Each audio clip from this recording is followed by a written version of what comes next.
Cinquième exemple de primitive, on vous demande si la primitive de x carré fois cosinus x. C'est un peu comme dans le premier exemple, c'est un exemple catalogue.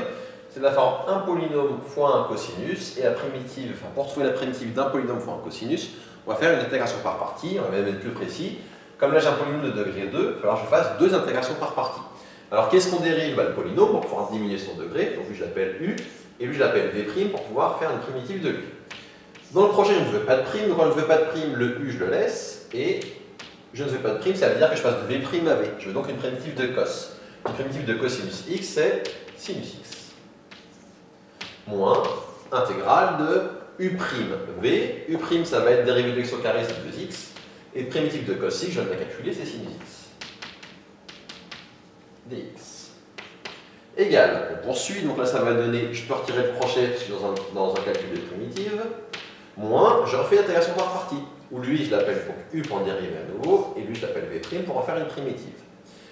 Dans le crochet je vais avoir du u fois v, u c'est 2x qui est ici, et v, une primitive de sinus x, c'est moins cosinus x. Alors attention, je vais écrire une bêtise pour commencer. Beaucoup d'entre vous, vous allez écrire ça. Alors si vous écrivez ça comme ça, c'est faux, parce que là vous n'avez pas écrit 2x fois moins cos x, vous avez écrit 2x moins cos x.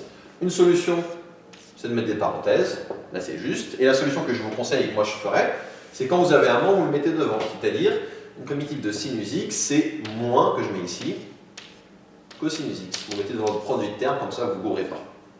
Puis on va avoir moins, intégrale de, u', ça va donner 2, et primitive de sinus x, ça va donner à nouveau moins cosinus x. Et l'autre conseil que je vous donne, pour ne pas vous embrouiller avec les moins, primitive de sinus x, c'est moins cos x, du coup là je le mets avec une couleur pour bien montrer ce qui s'est passé.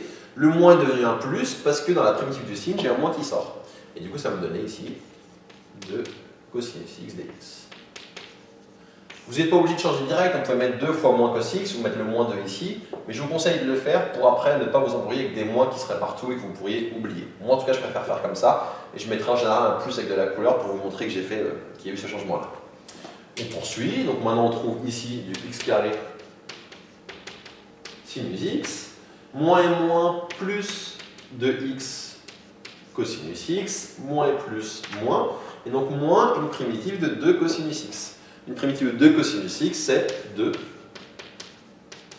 sinus x. Alors avec, je refais comme tout à l'heure, je mets le crochet pour bien vous montrer que j'ai fait la primitive, mais en vrai, quand je suis dans un calcul de primitive, je n'ai pas de borne à mettre, et du coup, je peux retirer ici, hop, ce crochet.